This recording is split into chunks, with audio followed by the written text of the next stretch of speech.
The aim of this experiment is to find the coefficient of friction between this calculator and this wooden slope. So I've placed the calculator on the slope and I can gradually lift the slope up to a greater angle. I'm going to use what I call the tap test to see if the calculator is on the point of slipping. It's quite important to hold the board. So at this point it wants to slide, but quite slowly, so I think we're quite close to it. Let's go down a shade.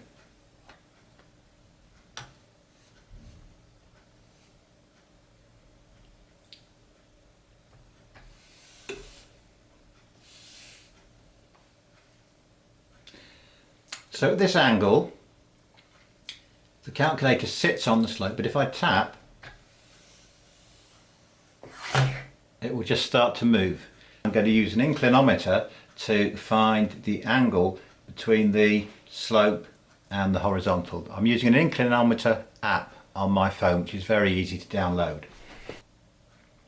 That is at an angle of 22 degrees to the horizontal. The diagram shows the forces acting on the calculator. The weight force acting vertically downwards, the friction force up the slope, and the normal reaction perpendicular to the slope. I can resolve parallel and perpendicular to the slope. So first of all, resolving parallel,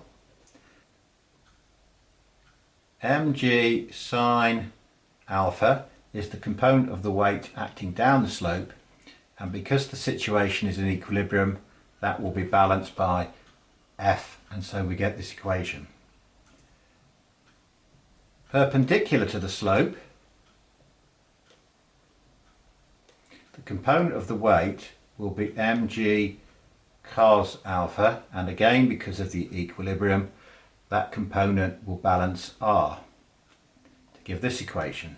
If we use the friction law, F less than or equal to mu R, we obtain mg sine alpha is less than or equal to mu times mg cos alpha. Conveniently the mg's can be cancelled out and this can be rearranged to give mu greater than or equal to sine alpha over cos alpha, or mu greater than or equal to tan alpha. This is a very useful result. When the object is on the point of sliding, that inequality will become an equality mu equals tan alpha. So for my example with the calculator, mu will be equal to the tan of 22 degrees, which is equal to 0.40. Using the idea of the angle of friction is a very useful way of finding coefficients of friction when that is needed in an experiment or a demonstration.